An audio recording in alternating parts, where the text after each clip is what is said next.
Howdy folks, welcome back to Railroads Online.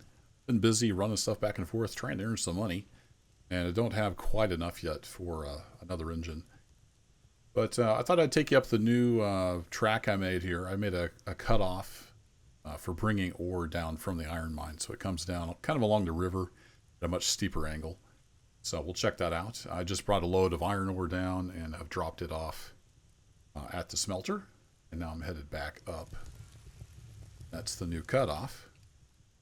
But since I just started up the game, I know when I push F to get in the loco, it's going to knock the locomotive off the track. So let's get that out of the way. I need to set some brakes. I'm going to have to re-rail. There's a lot to like in the new data, but this bug in particular is very frustrating. Oops. No, go away. Stepped off the side of the track. Okay, ready? Here we go. Oh, it doesn't do it since I'm recording. Oh, every single time I've done that, it knocks it off the track. Okay, well, good. It didn't do that, so I guess we don't need to set the brakes. I guess the secret is to push the record button when it's playing. Brakes off. It's weird. I wonder, does it have something to do with opening the door? The last couple times I think I threw wood in here. Nope. Okay, well, it's going to behave itself, so let's head out. Reverser in. Pop and whistle going.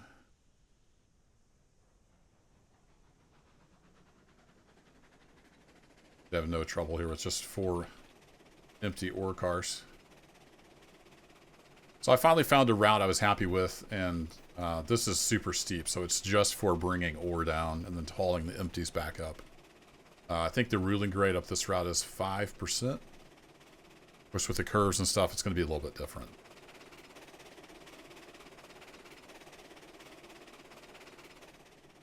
So I found this spot here where I can make a nice little curved bridge. And it doesn't like open up over the river, but that's okay. We're into the steep part now. We get some power back on. There we go. Just notice the river's dry right here. I don't remember that being a thing. And then we just kind of hug the side of the mountain as we go up. And we eventually join over there somewhere with the track.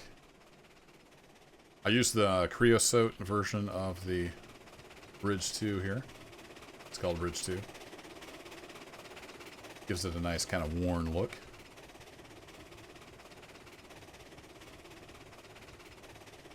And like I said, we just kind of hug the side as much as I can.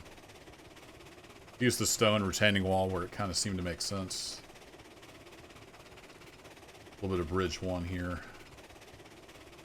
I think I actually meant to come back and replace that with Bridge 2, and I just forgot.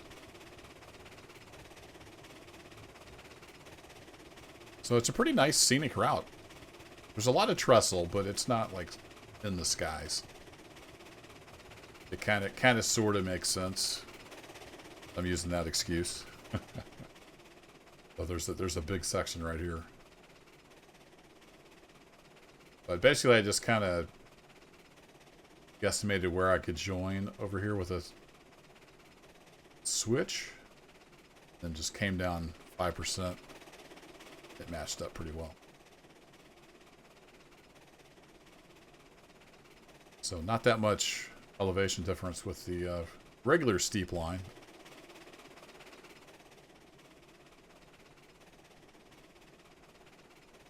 Without a lot of engines, I don't think we could haul any loads up this direction. So we'll continue to bring the lumber and beams up the regular route. And here we go. Now we're joining back in with the regular line. Right below the big pole there. And I think I've only got 19 iron ore left, so we're not going to be able to get a full load. This will hold 32. Might just leave the cars up here and then take the Climax back down to the Iron Mountain Yard. And I believe that's where my cut of cars is for the lumber and beams. So we need to take that back over and get it loaded up. Start bringing more lumber and beams over here. Let's see, how are we going to be able to make it on 40%? We'll see. But this is not going to be a very long video. I haven't had a ton of time, as you guys know. Follow along with the series. Work has been really busy. Have been slowly earning money. I think I'm up just over $2,000. And I'm thinking about the Class 48 as a like a transfer engine to take lumber and beams over to Iron Mountain Yard from the sawmill. Then we'll take the train up then with the Climax on up the hill on the super steep part. And I think the Class 48 will handle that pretty well, and it's fast. It's 2%, I think, grade over there. As we head back up, it's not too bad. Yeah, we had no problems, even on just 40% here.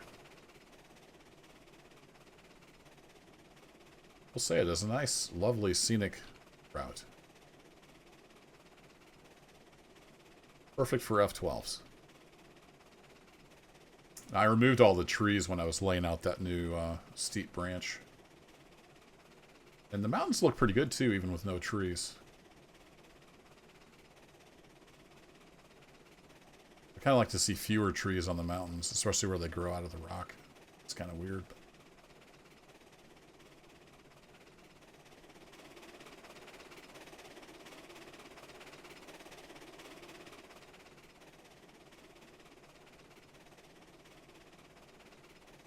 Well, several of you in this series, and I think the last series as well, had mentioned Derail Valley to me. I've not played that, but I saw Squirrel had a new series out, and man, that game is looking good. So I started looking into it, and the new Derail Valley simulation update that's coming out in a little while. Looking pretty sweet, so I know I don't have time, but I might have to pick that up at some point. Come on, LED pop, there you go. Built that bridge right before we got to it. And I just came down from here with a load of iron ore, so we should be lined up right into there. I've not been using Railroads Online Extended for a little while with the beta, and I haven't had any crash to desktop, so I think there's something with the Extended.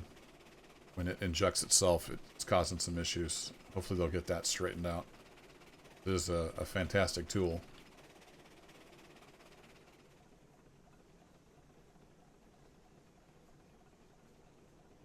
But not crashing is a good thing. I like it. We've got enough bugs here in this early access beta that we don't need extra crashes on top of that. Alright, let's go ahead and ease to a stop here.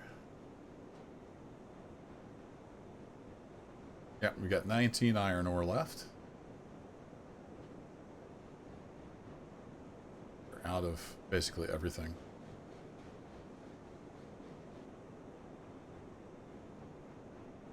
Alright, that'll do. Wise man saves often. How's our fire doing? Should be good to get us loaded up.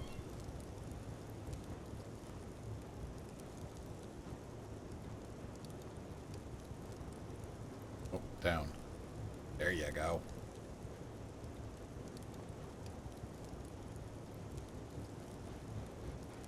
I like the look of these hoppers. No, they carry 2 less than the others.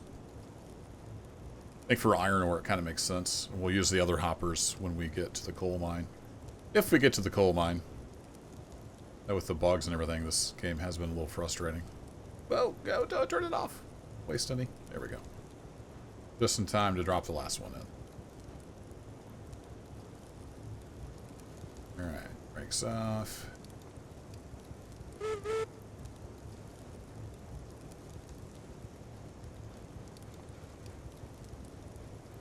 If I can tell from here when to stop or not.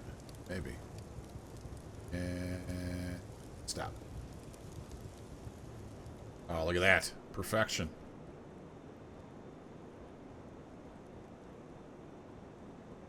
When you're holding down the mouse, those disappear. Fun.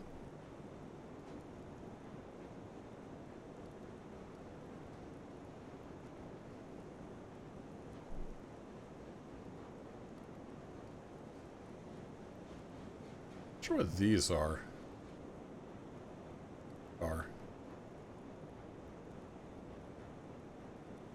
Sure, somebody can tell me.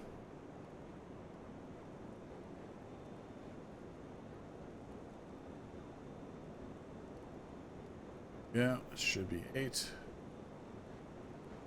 And we should have 4 left.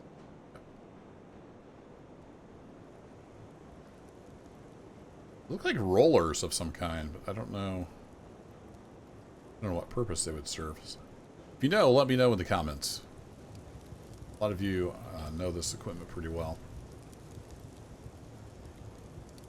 I do not. I'm pretty ignorant when it comes to trains, and especially vintage trains.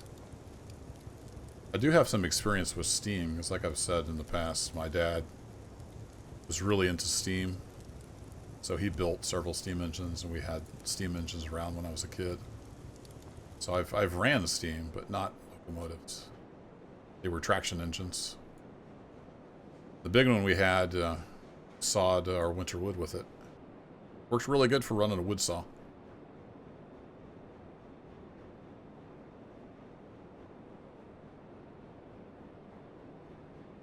And one more little ball. There we go.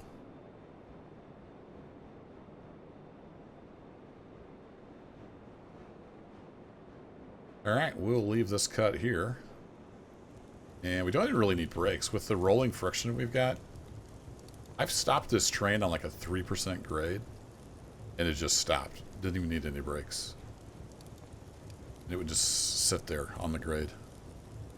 But an update might fix that, so I'm going to go ahead and lock that down. Just in case. Come on, let me in. You can always get in through the back. There we go.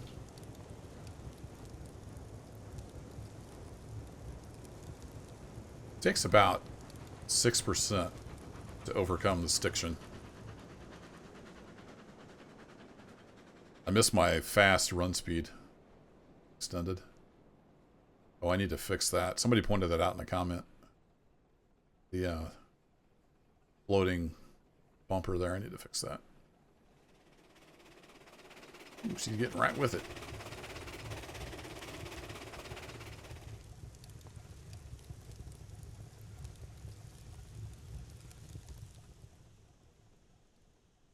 Here, let's fix this while I'm thinking about it.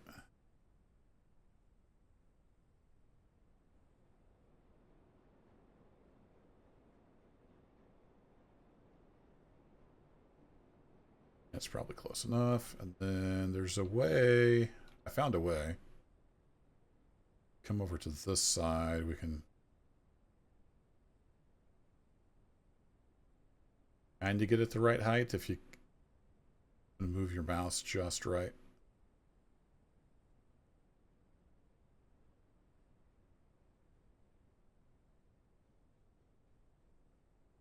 Yeah, I can't quite find it. This here doesn't work.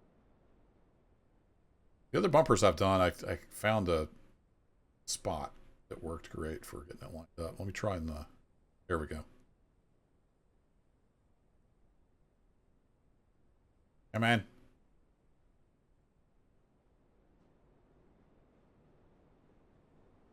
Let over to there. You have to go out quite a ways before it'll let you click. There we go. Fixed. All right, we've got that set. Got that one set. Don't have any other cars up here, so that should do it. The only thing I've got to do is remember to hit the switch down at the bottom there so we don't head back down to the smelter.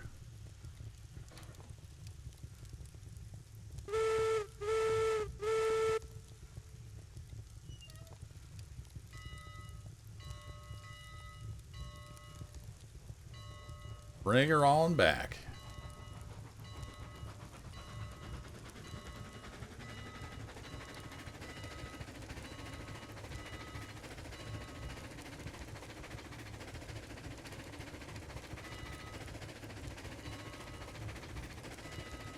You hold shift while you're dragging that, it makes for finer control. Little tip in case you didn't know.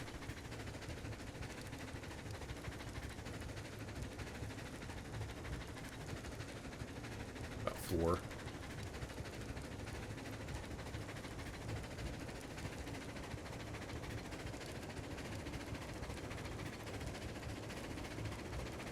Bell rope, you're kind of flipping out there, buddy.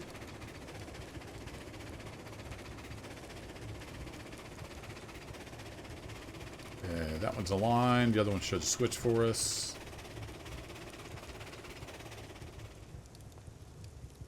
And on we go down the mountain. So that'll be it for this one. I'm just going to keep earning money. If we pull this up, we're up to 2,800 now.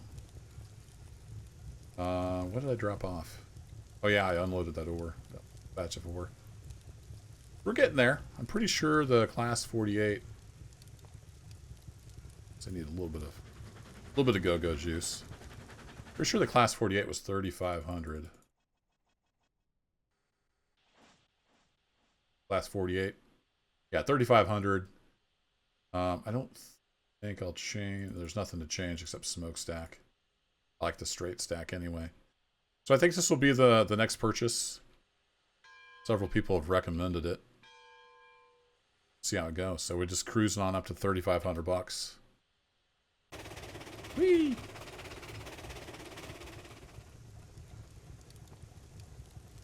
See, so we have to go around. Yeah, it's the bottom. The switch is at the bottom of Murder Hill. Whatever we want to call that hill. So that's the plan. Hopefully next video we'll have enough money. We can start running back and forth to class 48. A little higher speed. Getting some lumber and beams over to the yard. Bring them on up the mountain. But anyway, thanks as always for watching, folks. I'll catch you in the next one. Take care.